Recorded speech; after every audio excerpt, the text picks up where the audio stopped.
heard a voice call out, "You did this!" And that... Who? Not me, bitch. Slow your roll.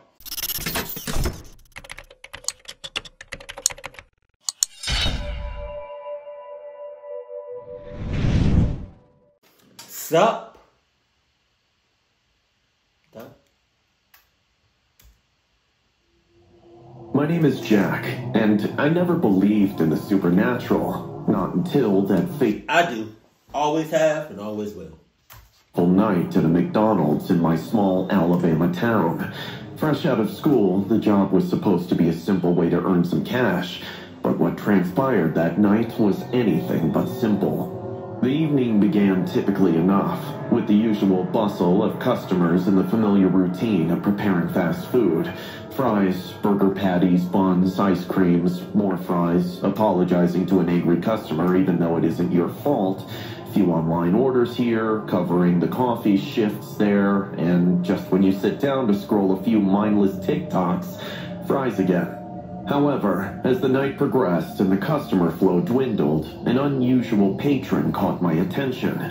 A woman in a tattered raincoat.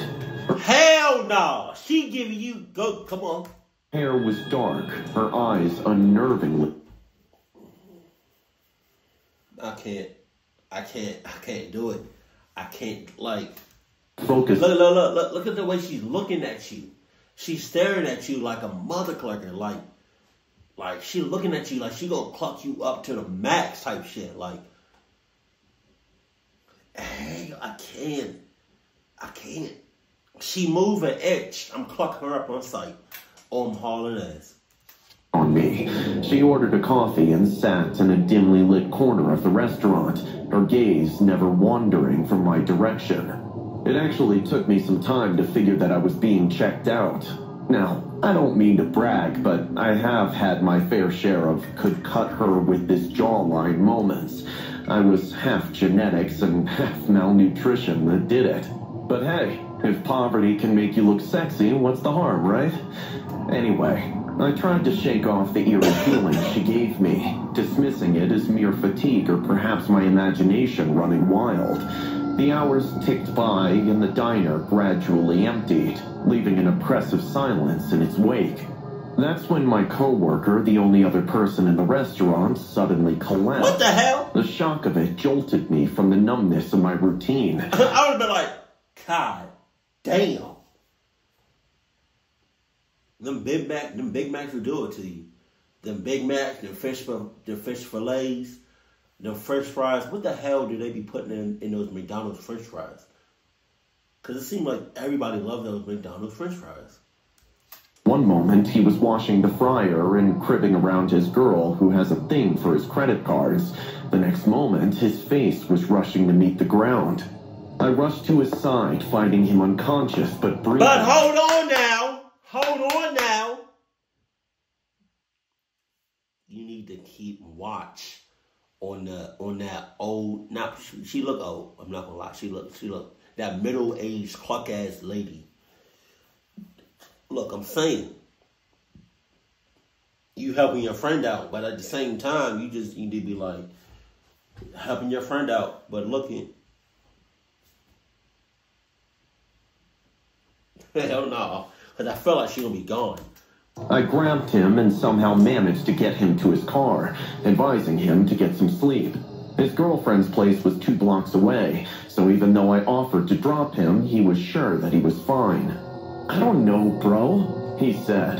Yo, one moment I was fine, and then it felt like, I don't know, like I was tied to a tree and people were burning fire all around me. The temperature rose and dropped, bro. I tell you, that refrigerator is going to be the death of me. That shit is broken, yo. What? The parking lot was quiet, almost unnaturally so, and I felt a chill in the air as I watched him drive away. Returning So whoa, where'd she go? Where'd she go? Where'd she go? Her jacket is there. But where'd she go? Don't tell me she went to the bathroom. Because now you just interrupted my whole thought. You interrupted what I was going to say. Now you're in there by yourself. You're not in there by yourself, but like You're the only person that works there by yourself. You're the only one that works there. In that fancy ass McDonald's, that big ass 2-3 story McDonald's. I found the woman had left, but her raincoat remained, hanging over the back of the chair like a spectral reminder of her presence. Approaching her table, I noticed something peculiar. Discounts 20%? I don't give a cluck if it was 100% off. I'm not eating McDonald's. A tissue, crumpled and discarded. On it, in jagged, almost frantic handwriting, was a message that sent a shiver down my spine. Convince them, or they will think it is you. The words were ominous, cryptic, and unsettling. I pondered their meaning, a growing sense of unease taking hold of me. And as the night deepened, strange and disturbing sounds began to fill the diner. It started with soft, desperate pleas for help, voices that seemed to come from nowhere and everywhere all at once. Then came the screams, agonizing cries that echoed through the empty restaurant, filled with pain and terror. To my growing horror, the distant crackling sound of a fire joined the party, intensifying in volume and urgency. The situation was soon spiraling into madness. I decided to leave, to escape the nightmare that was unfolding around me, but my escape was thwarted when I found the door inexplicably locked, sealed shut from the inside. I had the keys and It's locked from the inside? I'm already like, how did, I can't believe this shit happened at a McDonald's. Like, I can't believe it, but then I do believe it. Your life sucks. Dropped my colleague Bill to his car. There was no way someone would have closed it. My attempts to open it were futile. So I turned, ignored the voices and the screams, and rushed to the back door, very certain at this point that whatever was happening wouldn't bring any good news. But this is when I knew that I was screwed. The back door was sealed shut as well. The realization that I was trapped inside with the escalating sounds of terror was paralyzing. The diner, once a place of mundane work, had transformed into a scene from a horror story. The cryptic message, the locked doors, the haunting sounds, all these elements intertwined. And now, let's not forget the biggest element of them all, your ass working at McDonald's. Tapestry of fear and confusion. I was caught in the midst of it, alone and bewildered, facing a night that was quickly turning into something out of a I just realized, like, your ass is in a clucked up situation. Why not get something and smash a window, smash some glass and get the hell out of there? What the hell are you doing? Story. Trapped inside the diner, the cacophony of screams and the crackling fire growing around me, my sense of reality began to blur at the edges. The diner, once a haven of greasy comfort food, had transformed into a nightmarish landscape. I felt a primal fear take hold, the kind that grips you in the dead of the night, when every shadow seems alive. As I paced frantically, searching... I don't know if this is real or not, but you could be just high on some shit. You must be taking that good whatever, smoking that good shit. I don't feel nothing for you because you're in a restaurant. Like, you can easily take something from the back of the house and smash a window, smash some glass. You can take a chair and what you talk like. Unless McDonald's got them Adidas glasses, Adidas glass, you shit out of luck. But they don't.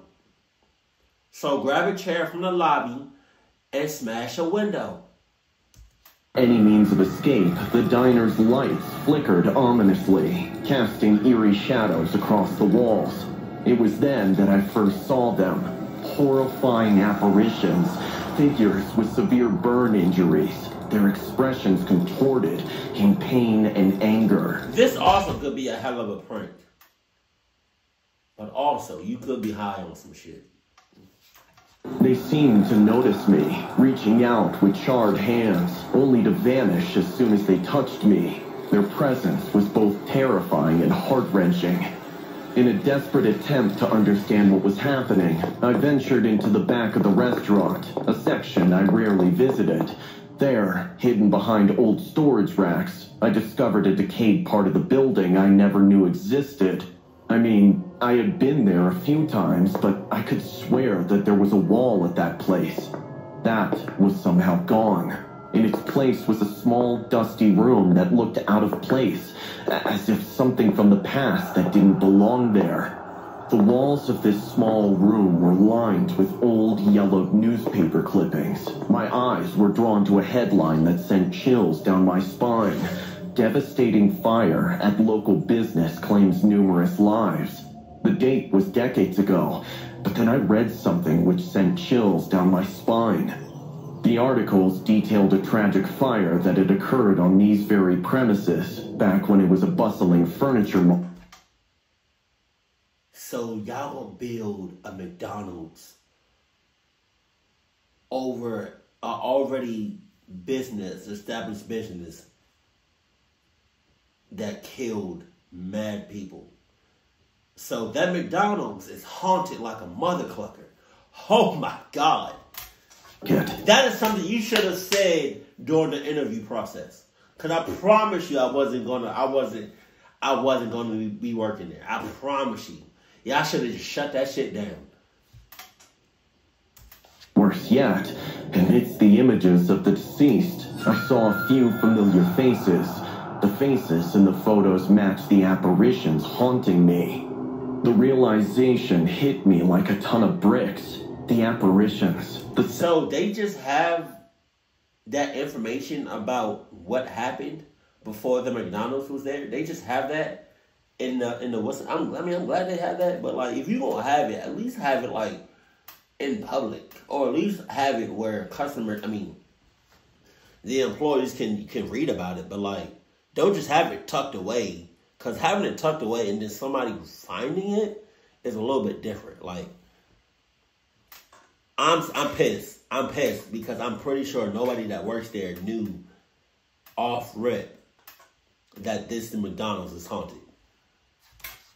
They were all echoes. Speaking of which, his homeboy that fell to the ground probably got possessed. This tragic past, but the horror didn't stop there. As I returned, the ghosts became more aggressive. Objects began to fly off shelves as if hurled by unseen forces. Knives from the kitchen counter were thrown in my direction, narrowly missing me. Scorching handprints appeared on the walls, leaving behind a smell of I better see like a real life event or like some real images or real life images at the end of this video, because this has got to be one of the most haunted McDonald's I've ever came across. Flesh. I dodged and weaved, avoiding the flying debris, my mind racing. The diner was a tomb, a site of unspeakable tragedy, and I was trapped within it. The spirits of those lost in the fire were restless, their pain and anger palpable. They were reaching out to me as I ran for the door again, only to find it locked yet again, so I ran back. Amidst the chaos, I stumbled upon more clippings, revealing another layer to the tragedy. There were rumors of foul play, suspicions that the fire was no accident. The owner at the time, a Mr. Sanders, was suspected of setting the blaze for insurance money. Though nothing was ever proven, the accusations cast a dark shadow over the tragedy. The atmosphere in the diner shifted again, the temperature dropping suddenly, as if the very air was being sucked away. I felt an unnerving sensation of being watched, followed by something unseen. Each step I took was heavy, filled with dread. The walls of the diner seemed to close in on me, the faces of the victims in the newspaper clippings staring accusingly. Then, it happened. A vision so vivid, it was as though I was transported to another time. I found myself inside the burning furniture market, surrounded by flames. The heat was suffocating, the screams of the trapped victims piercing the air. I felt their agony, their desperation. It was a glimpse into the hellish final moments of those who perished in the fire. Emerging from the vision, gasping for air, I understood the depth of the suffering that had occurred here. The diner was not just a building. It was a grave for those lost souls, a place where their pain still lingered, their cries for justice unheard. As I stood there reeling from the vision and the revelations, I heard a voice call out, "You did this!" And that... Who? Not me, bitch. Slow your roll. Hold on now. I didn't do shit. Come at me like that, I'll fuck your ass up. Huh? Oh, come at me like that. Please don't come at me sideways. Please don't do that shit. Talking about you did this. I didn't do shit. When it hit me, these trapped souls mistakenly thought that I was responsible for their deaths. I knew I had to find a way to calm the spirits, to prove that I was not the one responsible for their anguish. The task seemed impossible, but it was the only chance I had to escape this nightmare. Still reeling from the terrifying vision of the burning furniture market, I struggled to comprehend the full extent of the tragedy that had unfolded decades ago on the very ground where the McDonald's now stood. The air in the restaurant felt heavy, charged with the anguish and despair of the lost souls. As I navigated through the chaos of the haunted diner, the temperature fluctuated wildly, plunging into an icy chill before surging to an oppressive heat that mimicked the flames of the past. The sensation of being followed by something unseen intensified, an invisible presence that seemed to hover just over my shoulder, its breath cold against my neck. In my panicked state, I remembered the owner, Mr. Sanders, and the accusations leveled against him. Why does he look like a skinnier version of Colonel Sanders? That's Mr. Sanders, but like he looks like a skinnier version of Mr. Sanders, of Colonel Sanders. For answers, I scoured the diner for any clues, any remnants of the past that could help me understand. That's when I noticed something I had overlooked before. A distinct ring with the letter S on Mr. Sanders' finger and an old... S? AKA Sus? AKA Sus Club? Framed photograph on the wall. The same ring I had seen on the Raincoat Woman's. The connection was undeniable. The restaurant, once a lively market, now rebuilt, held within its walls the echoes of a cursed past. The whispers of the tragedy were everywhere, in the very fabric of the building. The spirits, tormented and restless, seemed to be everywhere, their presence growing stronger, more oppressive with each passing moment. Suddenly, I was gripped by another vision, more intense and terrifying than the first. I was inside the burning market again, but this time, I was one of the trapped victims. I could feel the searing heat of the flames, the smoke filling my lungs, the desperate... Man, if I was Sam, I would have been like, bro, I did not ask for any of this. I did not want this. I didn't, like... Why y'all doing this to me? Because I work here? Alright, thank you. Because I'm gonna go ahead and quit right tonight. And I'm never working at McDonald's ever again. Like, I didn't ask for all this. And fear. The screams of the others around me were deafening. I could hear their pleas for help, feel their struggle as the fire consumed everything. Jolted back to reality, I was left gasping for air, my heart racing. The vision had been so vivid, so real that it took me a moment to orient myself. The spirits were trying to communicate their pain, their story, through me. As I struggled to make sense of it all, the diner continued to descend into chaos. Objects were still flying off the shelves, the ghostly apparitions growing in intensity and number. The scorching handprints on the wall seemed to multiply, a terrifying reminder of the fire's deadly grip. It was clear that the spirits mistook me for someone else, perhaps someone involved in the tragedy. The weight of their mistaken accusations was a heavy burden, their need for justice and release palpable. I had to find a way to convince them of my innocence, to quell their anger and help them find peace. Remembering the cryptic message on the tissue left by the woman in the raincoat, I realized what I had to do. The message, "Convince them or they will think it is you," was a warning, a clue to resolving this nightmare. You said convince them? Convince them? Okay, bet. Look at my feet. Oh, I got Adidas on. Look at my blood. Oh, that's Adidas blood. He cool, everybody. He cool. I needed to communicate with the spirits, to let them know I was not the one responsible for their suffering. As the spirits converged on me, their anger reaching a fever pitch, I remembered the woman's abandoned raincoat. Driven by instinct, I searched it and found the ring with the distinct S. It was a piece of the puzzle, a connection to the past, to the tragedy, and possibly to Mr. Sanders himself. With the ring in hand, I prepared to confront the spirits, to share my revelation and hopefully bring them the peace they so desperately sought. The diner was a whirlwind of paranormal activity, with apparitions manifesting more aggressively than ever. Kitchen utensils flew through the air as if wielded by invisible, furious hands, narrowly missing me as I ducked and weaved through the chaos. The once familiar signs and menus came crashing down around me, creating a cacophony of noise and confusion. Amidst this turmoil, messages began appearing on the windows and mirrors, scrawled in what looked like soot. The words were desperate pleas for help, interspersed with vows of revenge. It was as if the tormented souls of the fire victims were reaching out through every available surface, seeking justice or release from their eternal suffering. The realization that the spirits mistook me for someone connected to their tragedy was a terrifying burden. They saw me as the key to their release or revenge, perhaps because of my presence in this cursed place. I recalled the woman's ominous words on the tissue. One would think that if you were burned alive, well, maybe you didn't see the person that did it, but if you did, you would think that you would have a photographic memory of the person who did it or people that did it.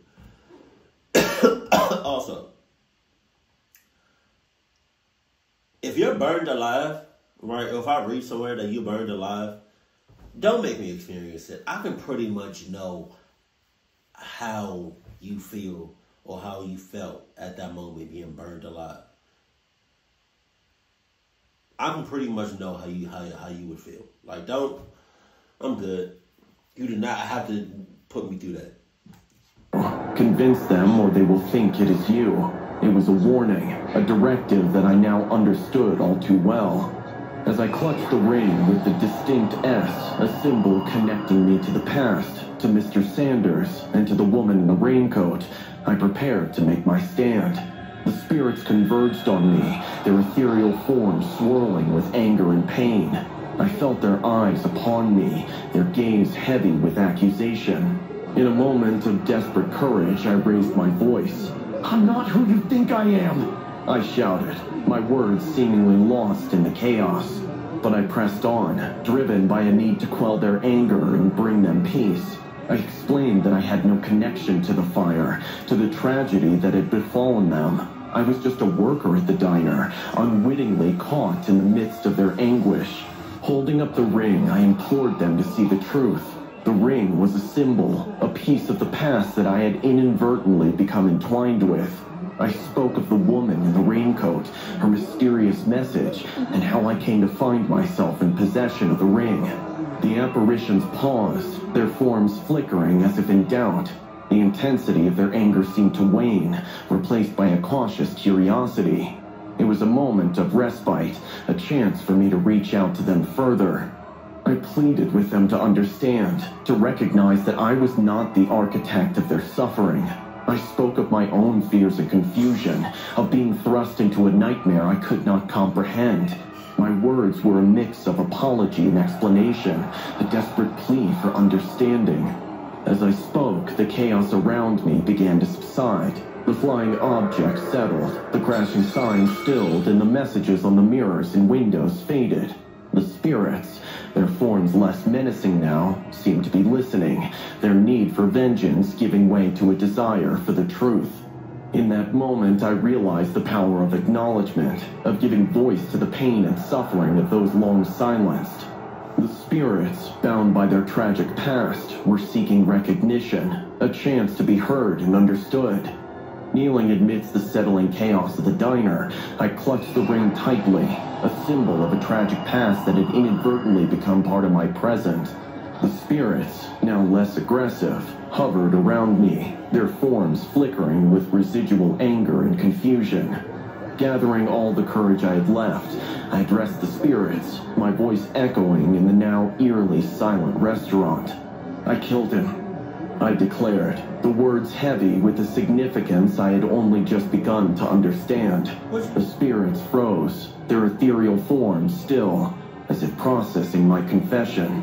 I explained, my voice trembling but resolute, that my father had worked in the furniture shop that once stood here. He perished in the fire, a victim of the tragedy that had claimed so many lives. Years later, driven by a need for justice and retribution, I had sought out Mr. Sanders, the man suspected of causing the inferno. In a moment of vengeance, I had confronted him, leading to his death. The spirits listened, their forms becoming less intimidating, more ethereal. One by one, they began to vanish, their apparitions dissolving into the air, a sign that they were finally finding peace. The knowledge that Sanders, the alleged architect of their suffering, was no longer of this world, seemed to bring them the closure they needed. As the last of the spirits disappeared, the diner returned to its normal state. The oppressive atmosphere lifted, replaced by a surreal calm. I was left alone, the weight of the night's revelations heavy upon me. The door, previously locked, clicked open, as if signifying the end of the ordeal. As I stepped outside, taking in the cool night air, I saw her, the woman in the raincoat. She approached me, her expression a mixture of gratitude and sorrow. She revealed herself to be Sanders' daughter. She explained that on her previous visits to the diner, she had experienced hostility from the spirits, drawn to the family ring she carried, a ring that once belonged to her father. Realizing the connection, she had devised a plan. By leaving the coat and locking the door, she hoped to create a scenario where the spirits, believing I was innocent, would find salvation. Her actions, though drastic, were driven by a desire to appease the restless souls, including that of my father. I listened, a mix of emotions swirling within me, relief, sadness, and a strange sense of kinship with this woman who had, in her own way, sought to right the wrongs of the past. Her apology was sincere, and in the bizarre turn of events that had unfolded, I found myself forgiving her. In a Her apology was sincere? I don't give a cluck. You made me go through all of that. Okay. You gonna say something? Nah. I got something for your ass. Gesture, she asked me out on a date. A small but... That don't make...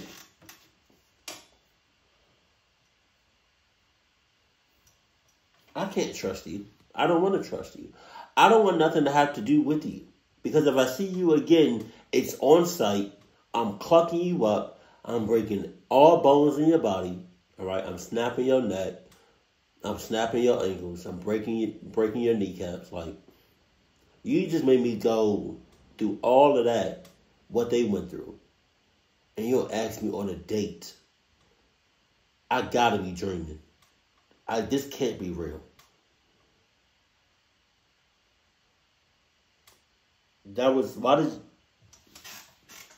Significant step towards healing and moving forward from the horrors of the past. We stood there, two people connected by a shared history of loss and suffering, looking towards a future where the pain of the past could finally be laid to rest.